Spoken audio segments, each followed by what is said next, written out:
आता setting spray, fixing spray आणि serum spray या तिघांचंही काम वेगवेगळं आहे, पण महत्त्वाचं आहे. आपण एकेकाचं काम काय आहे ते जाणून घेऊया.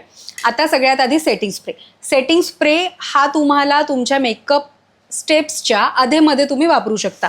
सेटिंग स्प्रेचं काम काय आहे, जे आपण पावडर लावतो किंवा जो केकी बेस होतो तो सगळा नॅचरल करण्याचं काम सेटिंग स्प्रे करतो. जे खूप असं पावडर दिसत असेल तर ते आणि स्किन असं एकरूप करायचं काम सेटिंग स्प्रे करतो.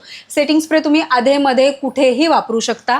यामुळे तुम्हाला एक छान नॅचरल फिनिश मिळतो. तुमचा मेकअप ना फ्लॉलेस दिसायला लागतो. हे काम आहे सेटिंग स्प्रेचं.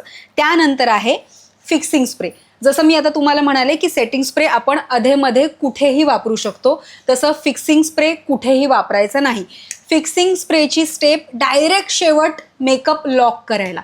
याचं कामच हे आहे की तो तुमचा मेकअप ट्रान्सफर प्रूफ बनवतो, लॉंग लास्टिंग बनवतो आणि स्मच प्रूफ बनवतो. म्हणजे तुमचा हात वगैरे लागला तर त्याचे ठसे उठणार नाहीत. ते ह्याचं काम आहे. आता हे दोन्ही लक्षात कसं, म्हणजे मी तरी कसं लक्षात ठेवलेलं, सेटिंग स्प्रे म्हणजे सेट, मेकअप सेट करायचं काम आहे सेटिंग स्प्रेचं. फिक्सिंग स्प्रे फिक्स, मेकअप एकदम लॉक करून टाकतो, फिक्स करून टाकतो, फिक्सिंग स्प्रे. आणि आता तिसरा आहे सीरम स्प्रे. हा कशासाठी तुम्हाला वापरायचा आहे, हा तुम्ही स्किन प्रेप म्हणून वापरू शकता. म्हणजे मेकअपच्या आधी सुद्धा वापरू शकता, मेकअपच्या आधीमध्ये कधीही वापरू शकता. जेव्हा तुम्हाला असं वाटत असेल की तुम्ही फाउंडेशन लावलंय आणि तो आता खूप ड्राय झालाय आणि मला त्याला ब्लेंड करता येत नाही, तेव्हा हा स्प्रे करू शकता. हा ना खूप इन्स्टंट, म्हणजे ना जीव आणतो मेकअपमध्ये, खूप इन्स्टंट हायड्रेशन देतो मेकअपला.